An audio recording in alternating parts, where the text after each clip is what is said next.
Yo, it's Kean ASE. The Chosen One. The God here with OPP. Had an amazing podcast today. You know what I'm saying? Shout out to everybody for supporting the boy, man. Parkside in the building, you know what I'm saying? Chosen being apparel, better music, entertainment. Oh, nah. You heard? We have a dope artist. He just came out with a single success. What he talks about it and the concept. He made his debut as an actor this summer in Sons of Sin, which is a Camden story. You know what I mean? He comes from a prestigious downline as well as far as his musical influences. Kean ASE. What's up? The first question we want to ask is, who is Kean ASE?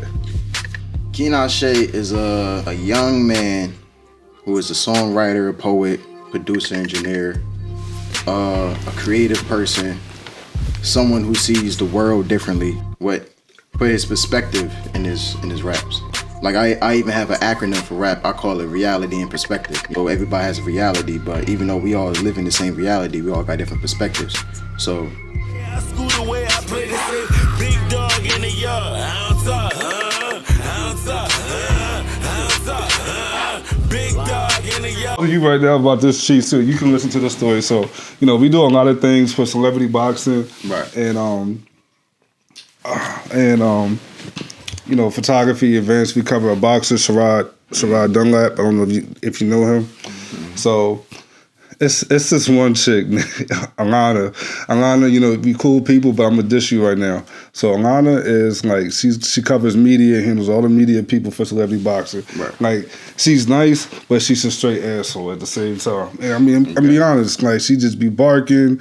You know what I mean? She be like, Sadell, you ain't never where you supposed to be. I be like, I don't care. She be trying, you got to be on this side. I'm going to go to the other side that you told me not to. So I'm there, and I'm probably one of the only people that had a camera at the press conference the other day. And unfortunately, I missed the whole press conference. Came at the end, got some boxers in there talking trash against each other, just some funny content. Right. She comes over out of nowhere and just like interrupts my filming session of two guys talking and makes the situation about her. And we were like, why are you, this don't have nothing to do with you, what we doing. Why are you she's just provoking and instigating. So I had the one camera on the gimbal. I had one camera around my neck with the light on because it was dark. We were outside too. And so she was like, can you turn that light down? Like, I'm like, no, I'm not going to. I want you to get away. So I made the light real bright, put the joint in her face, and she went on her merry way. Nah, but yeah, that's it for real. She was sick. Nah, man. But I appreciate you coming out. I'm sorry that we had to be scheduled last time, man. Mm-hmm. We were supposed to do this about 2 or 3 weeks ago, I think. Yeah, it was and I had to cancel, unfortunately. My daughter was sick. I was feeling under the weather and things were like going around. But appreciate you working with me. Yep, most definitely. Yeah. But how you feeling, man? Was it easy getting over here? Yeah, it was real easy. Shout out to Big Bro in the background, picking your boy up. You know what I'm saying? Yeah, picking your boy up, dropping him off. Okay. No, that's what's up. That's what's up. Does your brother rap? He gonna say yeah, but nah. He gonna say yeah, but nah. Like he probably do it for fun. Like it was just one time we was at his old crib, back in Winslow. Yeah. And I was spending the night, and my niece was there too, and he just started rapping. Like he just wanted to battle out of nowhere. Like me and him, like we two big battle rap fans, so he just wanted to battle out of nowhere. You know what I'm saying? I had to give him that work, but that's another story, different day. But you gave him work? Yeah, I had to give him that work. He quiet too right now.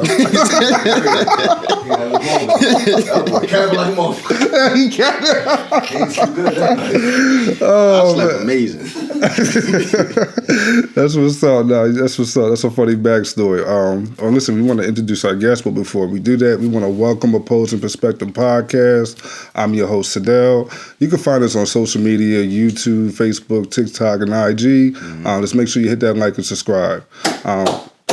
My man. We have a dope episode that everybody get into. We have a dope artist. He just came out with a single success. You got to hear it. It's dope flow. What he talks about it and the concept.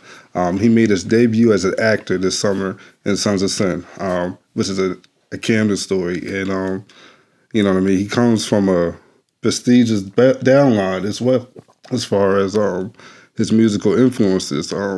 Kean ASE. What's up? Appreciate y'all for having me.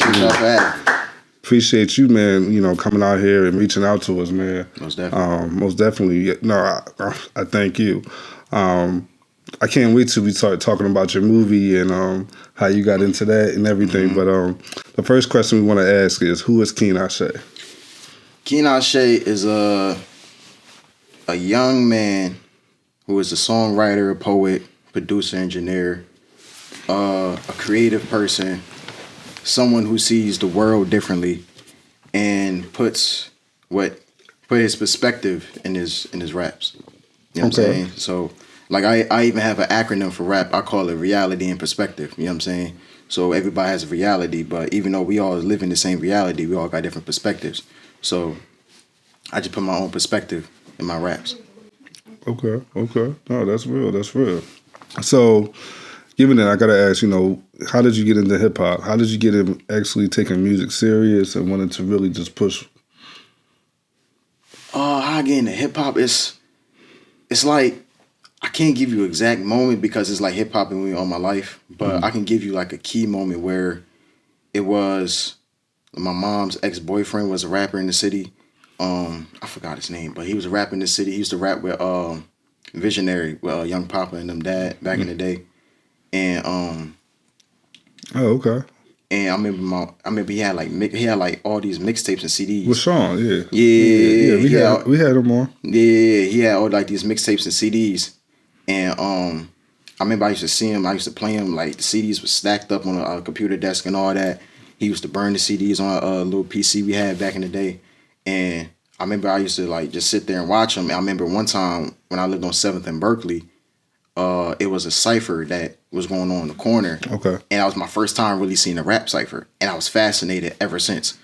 And I remember my aunt was in there as well. Like my aunt, she wasn't big on serious rapping, but she used to spit here and there. Yeah. But yeah. So I remember I saw that and I was just fascinated. I was like, oh snap, like what is that? And like he was from New York. So he was a big Jay-Z fan. So it was all a bunch of like Jay-Z and like all East Coast raps playing in the house. So I just got hooked on to that. Then ever since then, I just started writing raps at like the age of 6. Age of 6 writing raps? I was writing raps at the age of 6. What was your first rap? I ain't gonna lie, I can't even remember. Some corny joint too. I ain't gonna lie, it was some corny joint. I know it was. Because back then, I know it used to be just like nursery rhymes. Like it was just regular things like cat, hat. Like it was just regular joints. But later on in life, I started to understand like the format of just writing raps and like how to actually set up a punchline, wordplay, metaphors, and all that. Did you learn that on yourself or someone taught you? I learned that really myself. Just by like growing up, I listened to Jay-Z and Lil Wayne. So, you know, when it comes like the wordplay, metaphors, that's what they're really known for. So I offer just listening to them, it really like taught me, oh snap, okay, that's how you do it. And even like going on YouTube and looking up how to make a real constructive rap verse. And people showing like, yo, this how you build up a punchline. This is how you, and I really started learning that more off of just battle rap, like watching like URL and all that. And that's when I really started like, oh, okay, so this is how this is how you format it. Where you from? Camden, Parkside. You battle rap? No. Nobody, because I don't know, like, it's like now, like, I feel as though, like, that's, like, now, nobody really get into it no more. Okay. You get what I'm saying? And, like, it's not like how it was back then, like, if you a rapper, I'm a rapper, you think you nice, I think I'm nice, I bet, let's battle. You get what I'm saying? It's not like that, where, all right, everybody rap, let's battle, let's see who really the best. But now it's just everybody, if you got a mic and interface at the crib, you feel me? I mean, yeah, I guess you're saying it's oversaturated. That's what you're saying? Okay. No, that's real. You know, the next thing I want to ask, you know, who are your influences? Jay-Z, Wayne, Nas, due to like, you know, him being what they call the street poet. You get what I'm saying? Kendrick Lamar, not over no recency bias. I've been a Kendrick Lamar fan, so that's not, you know what I'm saying? Really just, but Kendrick Lamar due to like on his albums how he would have a concept, okay, right, and it would be like a main topic that he talks about in his albums and how he sticks to that topic, and it'd be like something that's real serious. Like I know a lot of people probably don't like the album, this recent one, not GNX, but the Mr. Morale and the Big Steppers. But really, I thought it was a great album because it was more of like a therapy session where he talked about how the reason why I didn't rap for 5 years, I took all 5 years, was because of I was going through this, I was going through that. And he was just talking about everything in his life was going through. Not only just that, but the whole world was going through, because you got to think that's fresh out of COVID. So the whole world was going through like at a depression type of state. Wow. Grand Pooba is your uncle. How does he have any influence as far as you rapping or anything? I remember my dad and my brother told me about him. I want to say, I'm going to get the exact age. I probably was like 11, 12 when they first mentioned him to me, and I went and I played some of his songs. I'm like, it's tight, cool, because I'm not the kid that's going to automatically hate like old school type of rap. Like I just love hip hop. You feel me? So when I heard it, I was like, oh, I bet that's like when I heard Kick the Ball, I was like, all right, yeah, that's on fire. And then like as I got older, I started hearing it play more and more throughout the city. I'm like, oh, so this was really like a movement, whatever. Because I'm just thinking like my dad and my brother just saying this because it's family. Like, yeah, you know, blah, blah, blah, blah. And I'm hearing all the stories about, I think he even told me like he battled LL in East Camden, something like that. I'm like, okay. Now I'm hearing, now I get older, I'm hearing other people outside my family. So I'm like, oh, okay. And that's what really made me take it serious, because it's like, all right, shout out to Chris Cream as well, because we was in the studio one day and he pulled me to the side and he was like, yo, you don't understand, like, the lineage of, like, what started with Pooh, you got the torch to carry that. You get what I'm saying? And he said, yo, like, you like one of the nicest, like, that I heard, like, really like one of the nicest that I heard, and you just got the torch to carry that. You need to really, you know what I'm saying, follow them steps. Probably, like, you know, move a little different than he did, but, you know, try to follow them steps where, like on the music path, and try to really, you know, stay on your grind. Describe your flow. My flow, I'll say it's a little unorthodox, because it's not nothing that you probably hear like on the radio and anything like that, because I'm more of like of a lyricist. You get what I'm saying? Very bar heavy. I can get very intricate with the pen. Why you say unorthodox? I say unorthodox because I could switch it up where, all right, I may rap fast. I could probably slow it down there. I could probably, you know, do multi-syllable raps where I could, you know, do multi-syllable raps. I could probably dumb it down as well, like what I'm saying. You get what I'm saying? I could probably dumb that down. I could probably even get even crazy, like intricate and crazy, like intellectual with it. So. Oh, that's real. That's real. I like how you broke that down too. And when you say multi-syllable, do you prefer to stay in that range, multi-syllable? Yes and no, because one thing I noticed, like, if I'm at the age of like 11, 12, 13 years old, I didn't care about none of that. Like, I wanted my joint to be crazy intricate. Like, I wanted my joint to be crazy. Like, but when I got older and I realized, like, everybody's not really going to catch it, especially like the time and age I'm in music, where it's like, I bet, so I got to dumb it down for people. You get what I'm saying? Even though sometimes I really don't want to do it. Yeah. But I still put in there for people that, you know, that not really, can't really catch it for real. So, but then for the people that can, I definitely got a whole bunch of that. So. No, that's real. So we talked about Grand Pooba and Kick the Ball. Right. Kick the Ball is like, you know, it's on the soundtrack. They use that on the trailer for Sons of Sin. I'm sure that, you know, you started learning more about the significance of that track. But how does that feel to make your debut as an actor in a movie that's about North Camden and Camden's story? It felt great, because anybody that knows me know I represent Camden like to the fullest. I support anything that's like Camden is positive. I support it to the fullest.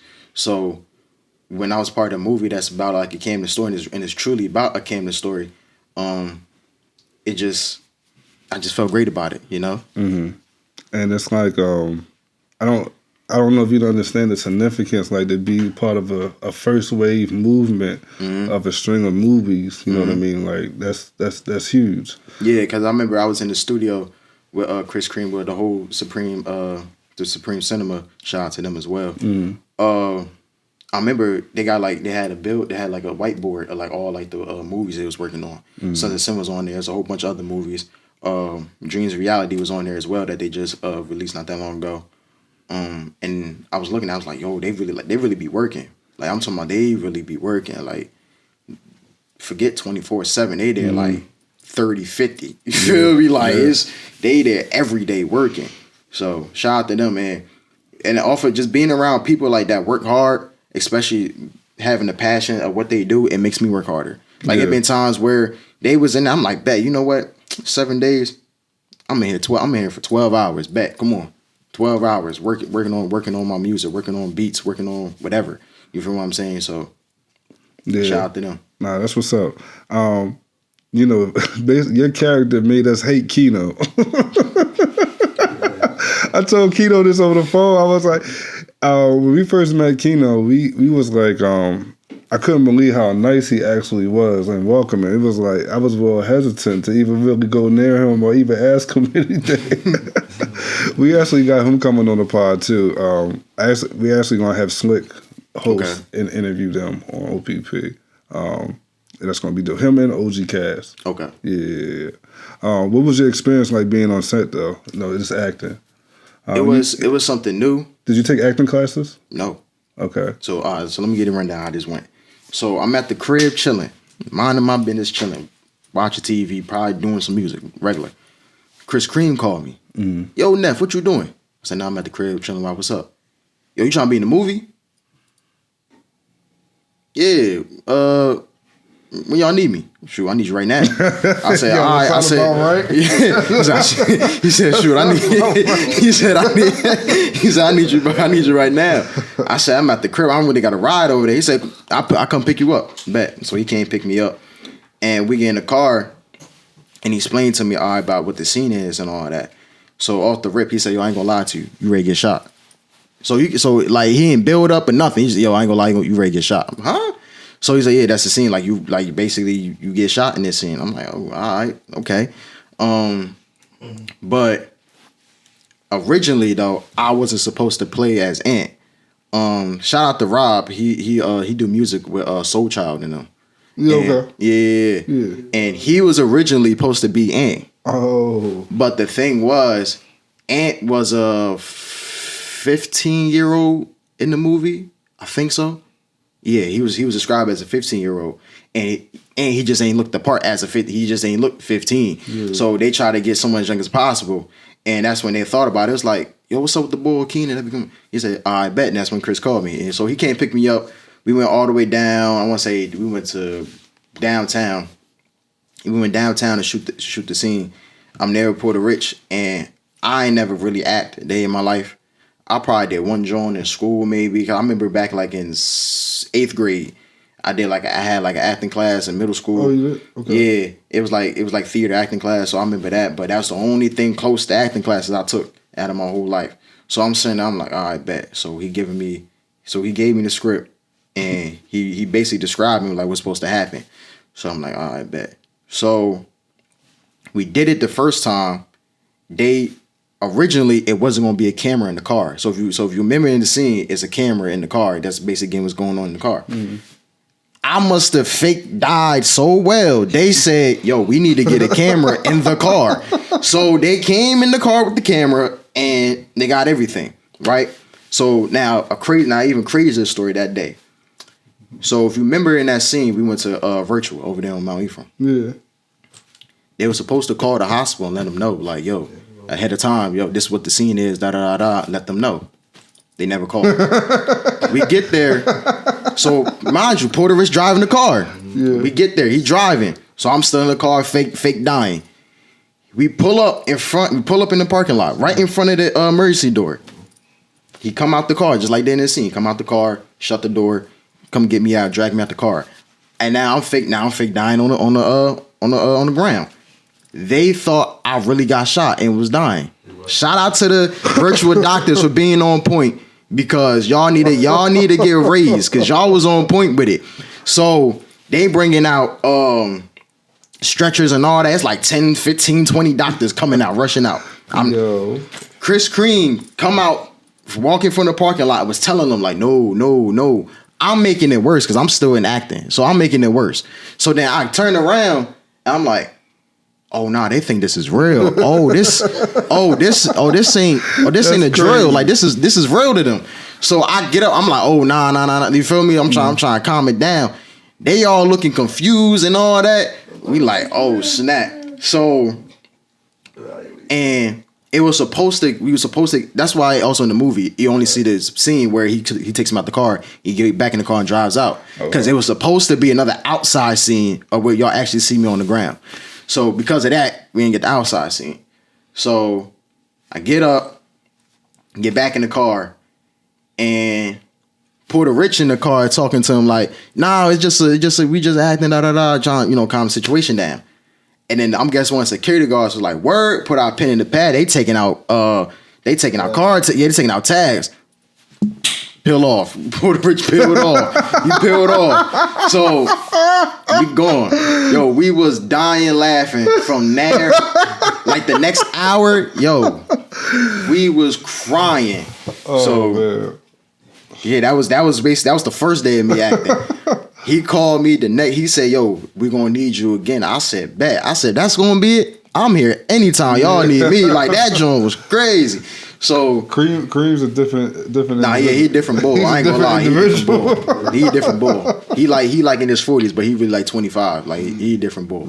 But shout out to Cream. Like, a lot of energy. His powder dropping next week. We had him on too. So I gotta be here for that one. I ain't gonna lie. No. We already. Y'all already did it. Oh, all right, bet. Yeah. But then the next day we shot a scene out Pollock, and that was the scene where I woke up with the black eye. Listen, I got messed up for 2 days straight. This is crazy. It was a setup. So I walked up with the black eye and all that, and actually no, before that they actually told me what was going on, and they was like, you gonna get a black eye this time. I said, I get shot, I get punched on. This is crazy. This is wild. But okay. So they put the makeup on. Shout out to Meech because he the one that actually did the makeup because the makeup artist didn't show up. So Meech, we in I think this was, who house was that? I think we shot it at, it was at like near like Puerto Rich's crib or something, this scene. So we in the kitchen, Meech, he put the makeup on and all that, and I'm sitting there looking, I'm like, yo, like, I'm thinking it's gonna be bad, cause I'm like, he probably never did makeup day in his life. This ready be bad. They ready kill us on Tubi. So he get the mirror, so I'm like, oh nah, this joint look real. Like, I'm like, all right, bet. So we go out there, we do the scene, walking up. We did that. Yeah. The scene where when I walked up, and then that's when me and Apollo, shout out to Apollo as well. I hugged him, and then the stepdad came up, and he was on the porch and all that, ran in the crib. That happened, and then that same day, I want to say, either it was that same day or the next. No, it was the same day. We did that scene, then the scene where Apollo stormed in the crib, and he said, "Yo, Ant, come on, you coming with me?" That scene, we did that. That day was funny as well. Were you surprised by the reception of the movie? No, I really wasn't. You knew that this was going to be it, filming it? Because the way I was like promoting and how everybody was talking about it, yeah, I knew the movie was going to be great. Nah, that's what's up. Well, actually, we're going to take a quick break, and we'll get into more to your music and things you just dropped and everything like that. But all right, let's break.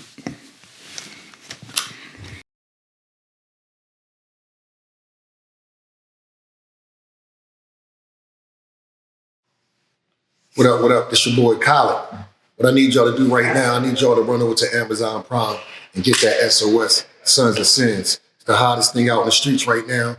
Go tune in with us right now, Sons of Sins. The street lifestyle might seem attractive, but most time it leads to chaos and destruction. This is a Camden story, north to be exact.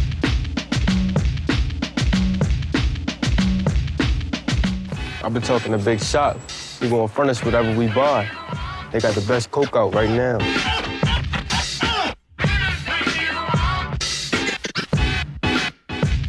You ready for that mission? Hell yeah. Just wish I knew more about it, though. They going in there strapped for war, man. This shit's serious. We gonna do more than just trap, you know? Man, give me everything, man. What the fuck? What the fuck happened? Got him! Niggas respect the big guns. It's an intimidation factor, you feel me? The main rule with this shit right here is you rather get caught with these motherfuckers than get caught without them. Some wild cowboy shit, man. So y'all motherfuckers causing havoc out in the streets, huh?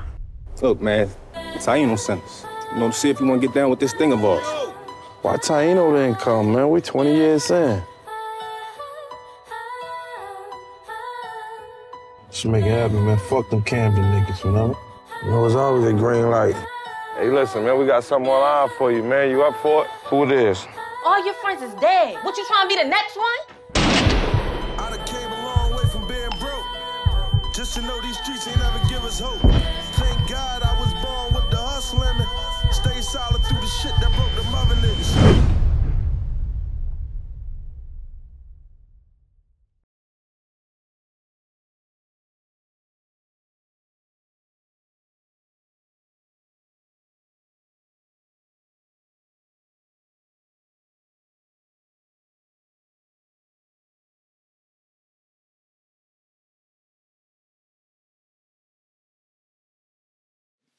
Well, we back with Kean ASE. Back from our break. What's going on? What's up? We're gonna we want to talk about. You got a single that's out. You just put out in April, right? Yes, sir. Success. Mm-hmm. You want to lead into that? Yes. So Success dropped April 1st, 2025 on all streaming platforms. Also, you can get on my website for $1 at keanashe.com. Yeah. So Success is just basically just about me talking about like foreshadowing success, in the perspective of a like underground artist, you know, someone that sees himself at the highest heights, you know, in his career and just reaching different levels of life of success. Okay. How did what's the next thing? Are you just dropping singles or are you just dropping? Nah, so June 1st, I'm re-releasing my album, The World Is Yours, which I dropped on my birthday last year on December the 11th, which is also on my also on my website. So you got a string of singles coming out? No. I got this. Success is the only single really that actually dropped because I dropped the EP also as well. Okay, so you dropped the okay. In December on December 11th, I dropped the album called The World Is Yours. Then I want to say January 6th, I dropped an EP called The World Is Yours EP. Mm-hmm. And it's just basically 4 of my favorite songs that I liked on the album that I put on the EP. I just put it on all streaming platforms. Then on April 1st, I dropped Success. And then now on June 1st, I'm dropping The World Is Yours album on all streaming platforms. Because right now it's only on my website, which if y'all want to get, y'all can get for $10 on my website. But yeah, June 1st dropping The World Is Yours. And then my fault, not June 1st, June 2nd. July 2nd, I'm dropping the Gutter Baby album. It's 11 track songs. I also gave you one of the tracks, one of the unreleased songs called Deadly Roads. Mm-hmm. So anyway, through the podcast, you can play that. Yeah. But yeah, that's really it right now for the year. And then possibly later on after that, some mixtapes really. Okay.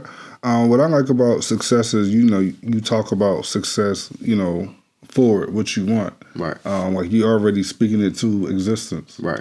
Is that how you usually talk? You speak? Yeah, the power manifestation. That's how I usually talk. 'Cause I want to manifest everything positive. In my life, and not just my life, but also like my brother, my niece, everybody that's around me, that's in my circle. I do that for everybody. Mm-hmm. Who produced the track? Myself. Like you made the beat? Yes, sir. Yo, yeah. I'm a music. Not only I'm an artist. I'm a music producer, engineer, graphic designer. Also got my own clothing line called Chosen Being Apparel. You can also get different clothes on my website at keanashe.com. I had no idea you made the beat. Yeah. Record label owner, Gutter Music Entertainment. The whole 9. Wow, that's dope, man. Nah, that beat is fire. When it reminded me when I was listening to it, like some Tribe Called Quest. It was just a real nice jazzy feel to it. Yeah. I remember when I got the loop from Splice. If anybody that's a producer know, Splice is where like you get like a lot of loops and different like instruments and sounds. So I heard the loop on Splice, and it just caught my attention off the rip, and that's when I played it, and then that's when I put the drums underneath it, so I can just get basically just a nice little bass line what I basically wanted to be, and that's when I'm sitting there for about 10 minutes, and then that's when the hook, you know what I'm saying? I'm glad you brought that up. I got another question on that though, but yeah, go ahead. But nah, I forgot the drum. But yeah, I was just basically sitting there, and then that's when I caught the hook. I'm like, oh yeah, that's the hook. And then that's when I got the hook, I got the topic. So I'm like, I bet. So now I got the topic what I wanted to be about, and that's when I just build off of that. And then when I got where I wanted to be about, then that's when I just took that bass line, add different instruments to it, add like, the build up to it, and then the outro, and then that's when I got like to the right-hand part of the song. So when you say no social media or no media, because what I mean by that is basically like I don't really care about fame, to be honest with you. You feel what I'm saying? Like I'd rather be rich than famous. Mm-hmm. You feel me? Like I'd rather have 100 people know me, but I got $100 million in the bank account, than have 100 million people know me, only got $100 in my bank account. You get what I'm saying? Mm-hmm. So I'd rather it be that than just like me just having nothing. You get what I'm saying? Mm-hmm. Nah, you hear that with a lot of artists. Like, a lot of artists come out and they be like, "Yeah, I'm not worried about being famous." And sometimes I be like, I wonder, well, what are you really doing it for then? You know what I mean? Because you're financially investing in yourself. Right. So what I do it for is I just do it for the love of it. Mm-hmm. I do it for the love of it because it's a lot of people. This stuff ain't cheap. Yeah. So I just do it for the love of it, and I don't do it for the love of it. I do it for, putting out great quality music. Mm-hmm. You get what I'm saying? Because you, I guess maybe I'm confusing famous and reaching, because you got to reach a certain amount of people and audience to be able to keep doing what you're doing. Right. But I just feel as though fame, like the fame would get you in a space where you don't have that hunger or drive no more, where you're going to sit there and you're going to be, what's the word I'm looking for? Comfortable. You get what I'm saying? Instead of you want to exceed more. You get what I'm saying?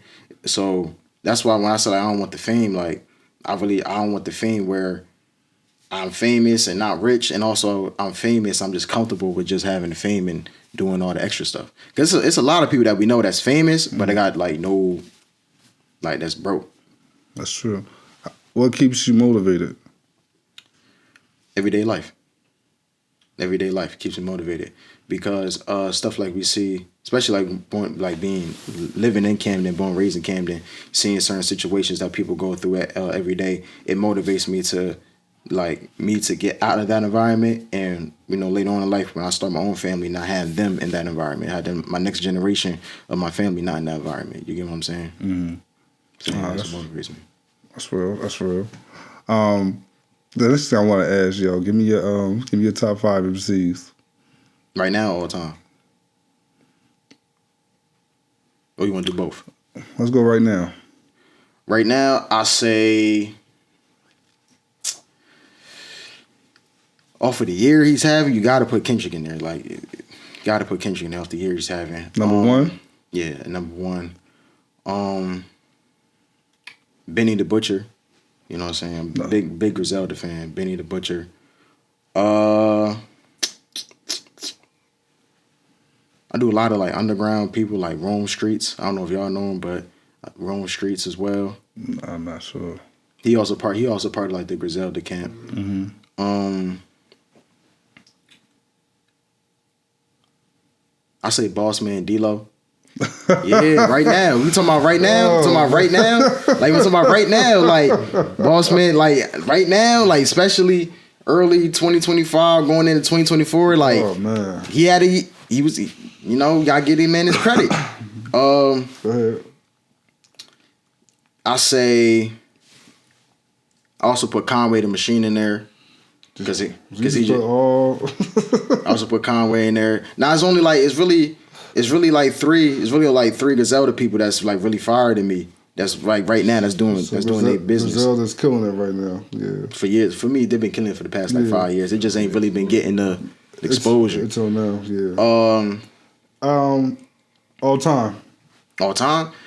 Oh, Nas, Well, with Jay at number 1, Nas.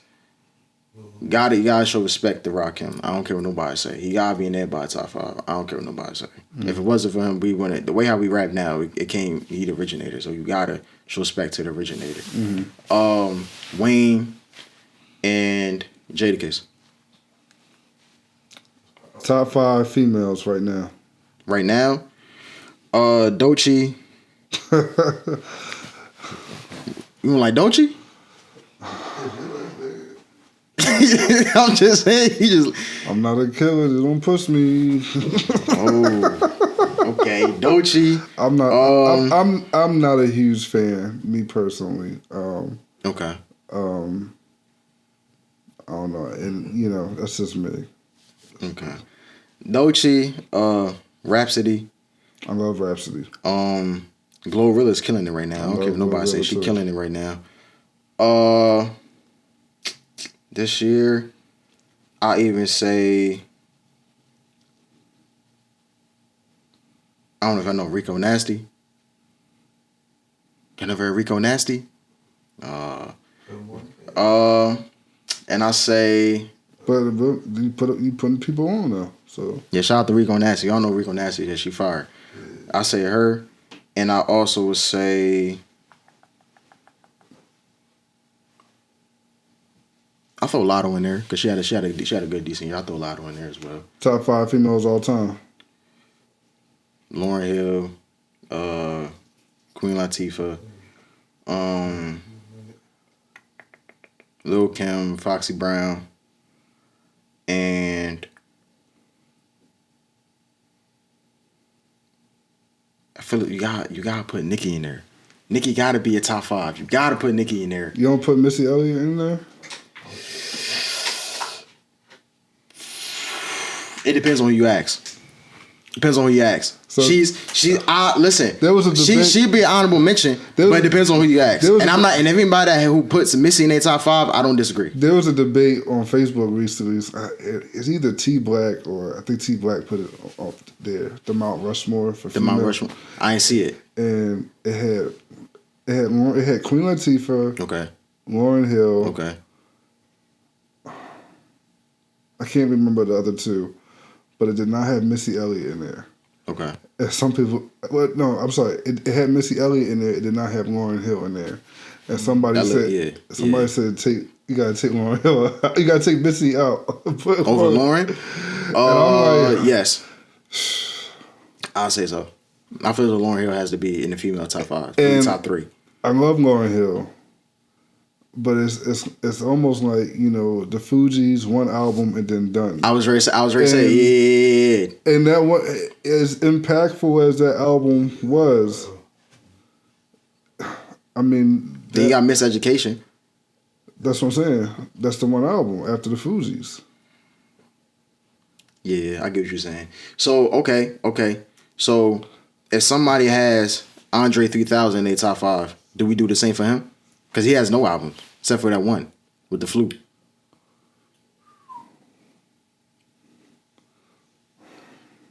That's a good... But it's the thing, though. Andre can rap with anybody.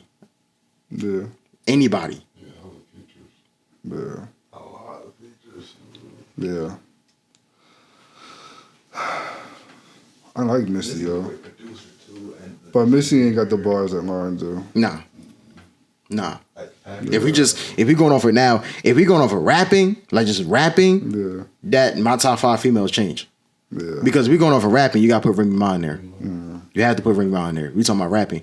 Foxy Brown, Lil' Kim, Lauryn Hill, what's the first one? Lil' Kim, Lauryn Hill, Remy Ma, and you gotta put.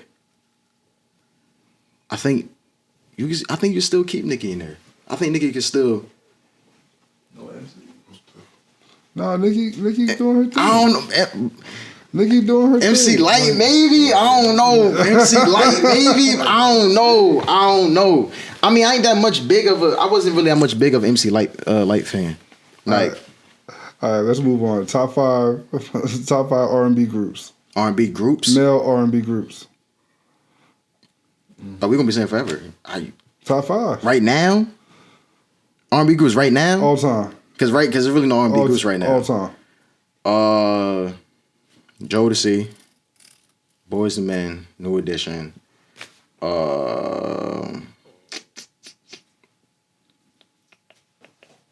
Right now, well, all time. I'm trying to think.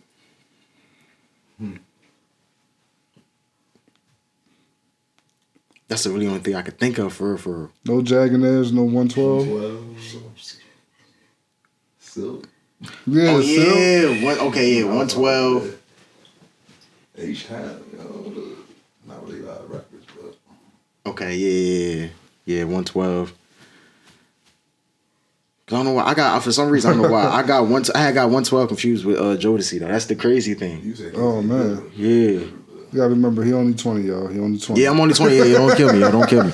Don't kill me. Don't kill me for it. Don't kill me for it. We going viral today. That's the goal. Top 5 male R&B artists. Now, Chris Brown, Bryson Tiller,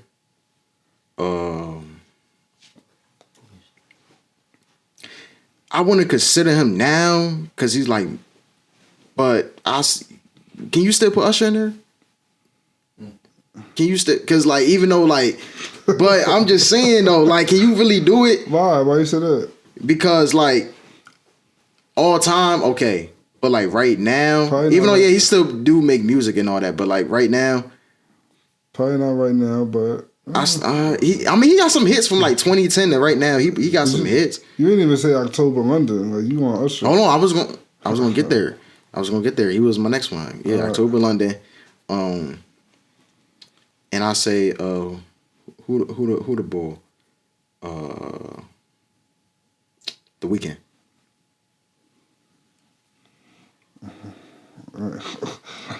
Who you top five? Who you top five? Yeah, who you top five?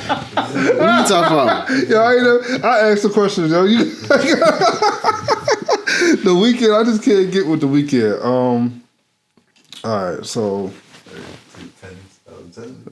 we're gonna go with Okay, we talking about right now. I'm thinking from 2010 to right now. Yeah, no. What... We go there. Chris Brown. Okay. Friday. Okay. Okay. Brent Fayez. I was thinking of him. That was the last person I was thinking. I was thinking he was the one I was thinking of. I was thinking of him.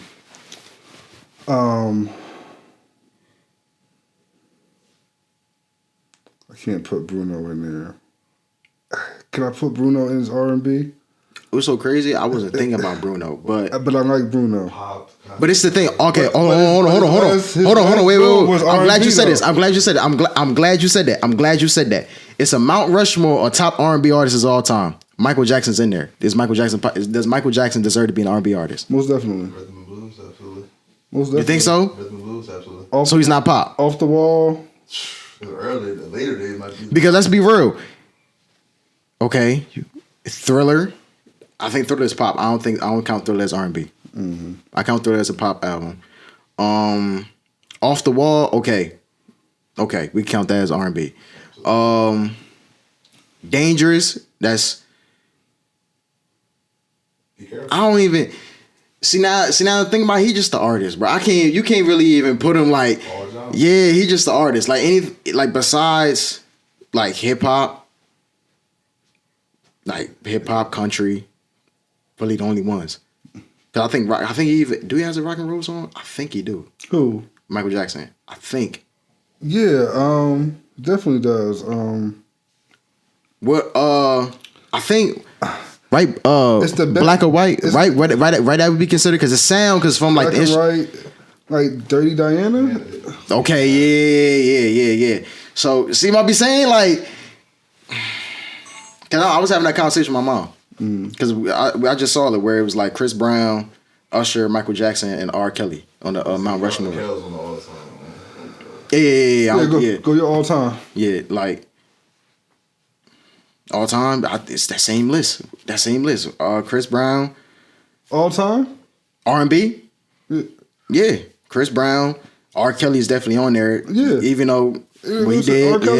Kelly's on there. Let's be real. Mike and Usher. Yeah.